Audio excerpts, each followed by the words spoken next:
floor cannot be for some people and not for others.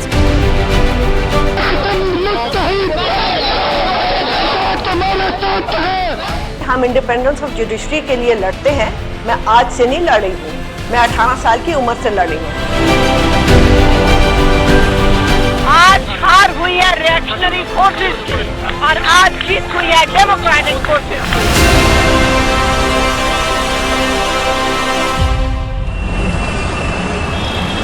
27 اکتوبر 2010 پاکستان کی قانونی تاریخ میں ایک اہم سنگ میل کی حیثیت رکھتا ہے.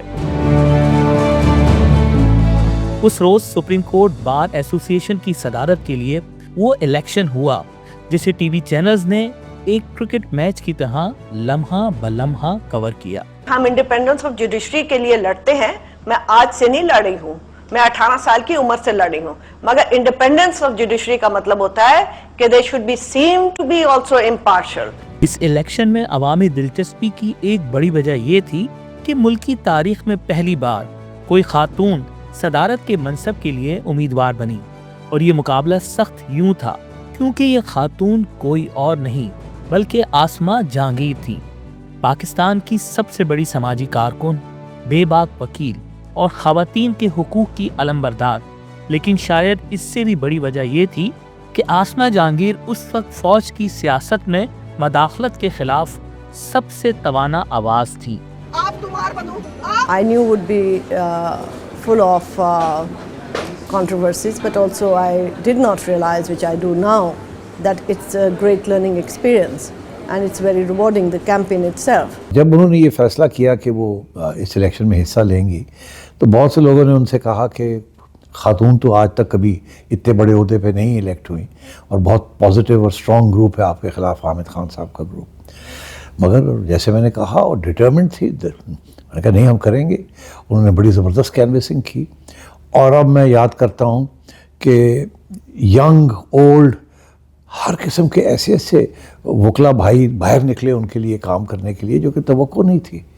سینئر وکیل عابد ساقی جو آسماں جہانگیر کے قریبی ساتھی اور سپورٹر تھے, بتاتے ہیں کہ یہ الیکشن اس وقت کی ابھرتی ہوئی عدالتی آمریت کے خلاف ایک فیصلہ کن امتحان تھا.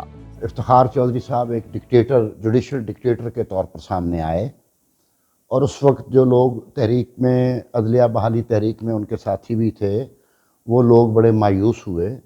اور اس مایوسی کے رد عمل میں ہم تمام دوستوں نے یہ گزارش کی آسماں جہانگیر صاحبہ سے کہ وہ الیکشن لڑیں تاکہ یہ جو تاریخ کا دھارا ہے اس کا رخ موڑنے کی کوشش کی جائے. مجھے یاد ہے کہ اسلام آباد آسماں بی بی کے آفس میں میں اور سیف الملوک صاحب ہم دونوں لنچ پہ ملاقات ہوئی, اور وہاں ہم نے اپنا نقطۂ نظر پیش کیا اور آسماں بی بی کو پرسویڈ کرنے کی کوشش کی کہ وہ الیکشن لڑیں. لیکن وہ الیکشن نہیں لڑنا چاہتی تھیں. پھر انہوں نے کہا جی اچھا میں سوچتی ہوں. وہ اسلام آباد سے لاہور آ گئیں. 2 دن کے بعد پھر ہم ان کو گھر میں جا کے ملاقات کی اور ان کو پرسویڈ کیا کہ اس وقت بہت خوفناک صورتحال ہے معاشرے میں, ایک جو گھٹن کی فضا بن چکی ہے, اور فریڈم آف ایکسپریشن کو, یا ایک جو جوڈیشل ڈکٹیٹرشپ کی جو صورتحال ہے وہ ناقابل برداشت ہوتی جا رہی ہے, اور جس طرح ایک پارلیمنٹری ڈیموکریسی کو ڈیریل کرنے کی کوشش کی جا رہی ہے, اور ایک ویسٹڈ انٹرسٹ گروپ کی کمپلائنس میں سپریم کورٹ اپنے آپ کو آپریٹ کر رہی ہے. تو ایسے میں ہمیں مزاحمت کے لیے کھڑا ہونا چاہیے اور آپ کو سپریم کورٹ کا الیکشن لڑنا چاہیے. حتمی فیصلہ کرنے سے پہلے آسماں جہانگیر نے ایک ایسے شخص سے رجوع کیا جن کی رائے ان کے لیے بہت معنی رکھتی تھی. ڈاکٹر خالد رانجھا سے ٹائم ہوا, ڈاکٹر صاحب نے دیا نیکسٹ ڈے مارننگ کا, میرا خیال ہے 10-11 بجے کا ٹائم تھا. انہوں نے کہا کہ تو آسماں نے مجھے ٹیلی فون پہ کہا کہ میرا ڈاکٹر صاحب سے ٹائم ہو گیا ہے. میں سملرلی اعظم طارق صاحب کو کہا کہ ٹائم ہو گیا.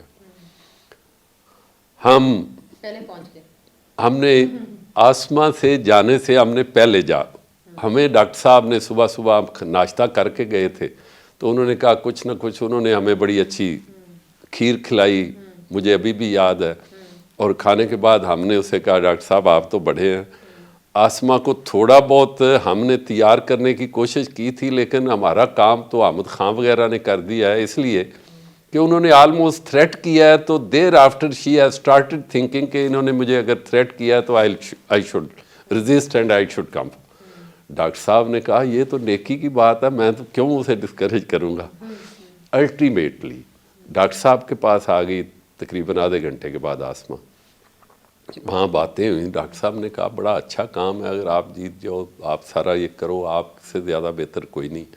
تو الٹیمیٹلی جب when she came there, doctor صاحب نے بھی یہ کہا، ہم نے بھی کہا، اینڈ شی واز پریپیئرڈ کہ ٹھیک ہے. رائٹ ونگ پالیٹکس اور اسٹیبلشمنٹ پالیٹکس ہمیشہ اس کے خلاف کھڑی. پروگریسو تھنکر تھی نا، لیفٹسٹ نہیں تھی بلکہ پروگریسو تھی. اور پھر نوجوان طبقہ ابھر رہا تھا اور تو ان کی لیڈر بننا اور بنی. تو اس لیے میرا خیال ہے ان کی شہرت بھی ہوئی اور اہمیت بھی ہوئی، اور اسی لیے سمیئر کیمپین بھی ہوئی ان کے خلاف. اور وہ صرف ان کے خلاف نہیں تھی، ہم جیسے لوگوں کے خلاف بھی سمیئر کیمپین تھی، جو ان کے ساتھی تھے، جو ان کے ساتھ تھے. اور وہی ایک مذہبی رنگ دے کے سمیئر کیمپین ہوتی تھی. اور آپ کو پتہ وہ بڑی خطرناک کیمپین ہوتی ہے. میڈیا ٹرائل کے ساتھ ساتھ آسما جہانگیر کو کردار کشی کی ایک ایسی کمپین کا بھی سامنا کرنا پڑا جو سپریم کورٹ بار ایسوسی ایشن کی تاریخ میں کم ہی دیکھی گئی تھی. تو ملٹری اور اسٹیبلشمنٹ کا رول چاہیے. تو میرا خیال ہے کہ یہ بڑی کلیئر اب بات ہو گئی ہے، اور جس طرح کا پروپیگنڈا دوسری سائڈ نے کیا ہے وہ میرا خیال ہے کہ شاید کوئی عام چھوٹی سی گاؤں میں کہیں اس قسم کی جو ہے تہذیب کے دائرے سے باہر نکل کے لوگ نہیں کر سکتے. تو یہ صاف ظاہر ہے اور اس سے بھی پتہ چلتا ہے کہ یہ لوگ کس کے ساتھ کنیکٹ ہیں. سینئر وکلا کے مطابق یہ مہم صرف انتخابی مخالفت تک ہی محدود نہیں رہی، بلکہ اس میں آسما جہانگیر کے ذاتی عقائد، نظریات اور شناخت کو بھی نشانہ بنایا گیا.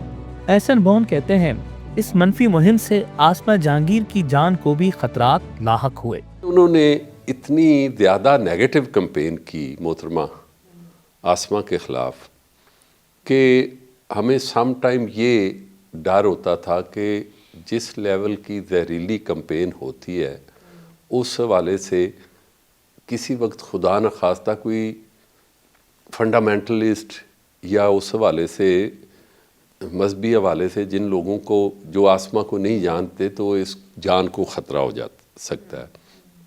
اور مجھے یاد ہے کہ پمفلٹ نکالے گئے، آپ کو پتہ ہوگا، آپ نے وہ پمفلٹ دیکھے ہوں گے، اور وہ ہمارے مخالف گروپ کے چیمبر سے نکالے گئے. اور اب میں اس وقت کا نام ضرور لینا چاہوں گا کہ کچھ جو میڈیا گروپ تھے انہوں نے تو اس لیول پہ بات کی کہ آپ آج بھی الیکشن سے 2 دن 3 دن پہلے کی آپ کوریج پرنٹ میڈیا کی اور الیکٹرانک میڈیا کی دیکھ لیں تو آسما جہانگیر کو ایک غیر مسلم، ایک آپ کہہ دیں مرتد ملحد، جس کو قتل کرنا شاید وہ ثواب کا کام ہے، یہ پیش کیا گیا. وزیر محمد جو آسما کے لا کلرک تھے اس پروپیگنڈا مہم سے متعلق ایک دلچسپ واقعہ کچھ یوں سناتے ہیں. ایک دفعہ ایسے ہی نا ایک وکیل صاحب تھے تو بی بی اس کے پاس گھر پہ ووٹ مانگنے گئی تو اس نے کہا جی ٹھیک ہے بی بی میں آپ کو ووٹ دوں گا. اور پتہ یہ چلا کہ وہ وکیل صاحب نا مدرسہ چلاتے تھے تو دوسری پارٹی نے کہا کہ آپ نے کافر کو ووٹ دینا ہے. اس نے کہا جی میں اب تک مسلمانوں کو ووٹ دیتے آیا ہوں تو اب میں پہلی دفعہ کافر کو بھی دے کے دیکھ لوں کہ میرے وہ جو ہے تو وہ اس نے کہا ٹھیک ہے. اور وہ اب تک وہ ہمیں ووٹ دے رہا ہے، ہمارے گروپ کو ووٹ دے رہا ہے. آسما جہانگیر کی الیکشن کمپین ہر لحاظ سے منفرد تھی. احسن بھون یاد کرتے ہیں کہ کوئی ایک شخص بھی ایسا نہ تھا جس کے پاس آسما جہانگیر خود چل کر نہ گئی ہو اور اس کو قائل کرنے کی کوشش نہ کی ہو. اور ایک ایسا ہی وکیل تھا جو دور دراز دنیا پور میں رہتا تھا. یہ ہمارے آج ایک ہائی کورٹ کے جج ہیں، ان کا جسٹس طارق ندیم نام ہے، لاہور ہائی کورٹ کے جج ہیں. تو he was not voter of پہلے، جب وہ دنیا پور میں رہتے تھے، دنیا پور دنیا پور ایک تحصیل ہے ڈسٹرکٹ ملتان کی، اور وہاں وہ اکیلے ہی ووٹر تھے. آسما وہاں گئی ان کے گھر. آسما کا نام تو، آسما کو ایک ایڈوانٹیج اور تھا، جب آسما ووٹ مانگنے جاتی تھیں تو وہ سارے گھروں والے بھی کہتے تھے کہ اندر لے آؤ، اور thereafter they use to support کہ آسما آئی ہے تو اس کو ووٹ. طارق ندیم صاحب جو ہیں انہوں نے اس وقت سے لے کر جب تک وہ جج نہیں لگے انہوں نے ہمیشہ انڈیپینڈنٹ گروپ کو ووٹ دیا، and that was due to Asma. اور پھر 27 اکتوبر 2010 کی شام آئی. پورے ملک میں سپریم کورٹ بار ایسوسی ایشن کے 2000 سے زائد اراکین میں سے 1700 اراکین نے اپنا حق رائے دہی استعمال کیا. جب نتائج آئے تو بار کی تاریخ میں بلا شبہ ایک سنہری باب رقم ہو گیا. آج ہار ہوئی ہے ریئیکشنری فورسز کی، آج شکست ہوئی ہے اسٹیبلشمنٹ کے لوگوں کی، اور آج جیت ہوئی ہے ڈیموکریٹک فورسز کی. آج ان لوگوں کی جیت ہوئی ہے جن کی ہسٹری، جن کی تاریخ لکھی گئی ہے کہ وہ ہمیشہ قانون کے لیے، انصاف کے لیے لڑتے آئے ہیں. اور وہ لوگ جو کہ انصاف کے نام پہ دکانداری چلاتے ہیں ان کی آج شکست ہوئی ہے.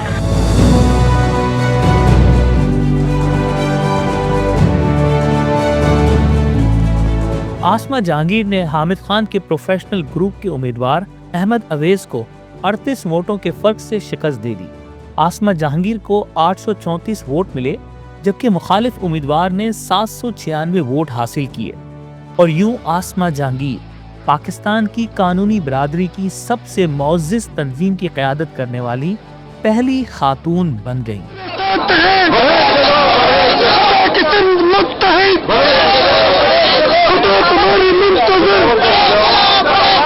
آسما کے سپریم کورٹ بار ایسوسی ایشن کی صدارت پر پہنچنے سے ملک میں جمہوری عمل کو بھی تقویت ملی. سچی بات ہے کہ آسما کے پریزیڈنٹ الیکٹ ہونے کی وجہ سے وہ گورنمنٹ جتنی چلی یا سٹیبل ہوئی وہ چلتی رہی. اس وقت افتخار محمد چودھری صاحب بحال ہو چکے تھے، اور افتخار محمد چودھری صاحب ہر لمحے سپریم کورٹ میں گورنمنٹ کو بلا کے اپنی مرضی کے جج اپوائنٹ کرواتے تھے، اپنی مرضی کے وہ آئینی امینڈمنٹ کرواتے تھے، اپنی مرضی کے وہ سارے کام کرواتے تھے. ہم نے کہا جی آپ یہ کیا کرتے رہے ہیں کہ جی جو انہوں نے کہا ہے اس کو سپریم کورٹ میں آپ نے جج لگا دیا. اور بعد میں وہ گیلانی صاحب کہنے لگے جی ہمارا تو یہ تھا کہ ہم چونکہ ہم نے گورنمنٹ کرنی ہے تو ہمارا کیا کام ہے، جوڈیشری جو مرضی فیصلے کرے ہمیں. تو اس کے بعد ہمیں نہیں پتا تھا کہ یہ جب اپنی میجارٹی کر لیں گے تو اس کے بعد ایک ایسی ججمنٹ دیں گے جس میں باقی تو جو کریں گے، اور اس کے بعد ہماری بھی ہر وقت آرم ٹویسٹنگ کریں گے. یہ پرائم منسٹر ہاؤس میں بات ہوئی. اپنی صدارت کے دوران انہوں نے کسی مالی مفاد کے مقدمے کی پیروی نہیں کی اور وکلا کے فلاح و بہبود پر توجہ مرکوز رکھی.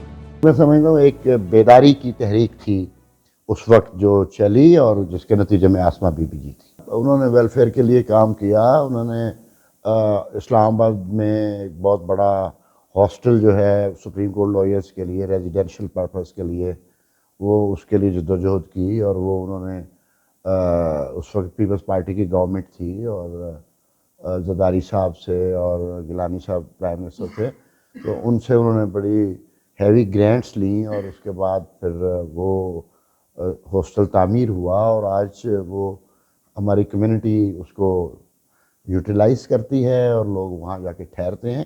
تو وہ ایک بڑا لینڈ مارک میں سمجھتا ہوں اچیومنٹس تھی which was done by the leadership of Asma be.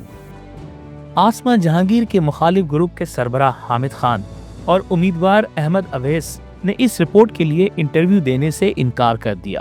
وہ بھی متفق ہیں اور میں بھی متفق ہوں، اور ہماری یہاں لیڈرشپ بھی متفق ہے کہ ہم کسی پولیٹیکل پارٹی کے اسٹوج نہیں ہیں، ہم کسی جوڈیشری کے اسٹوج نہیں ہیں.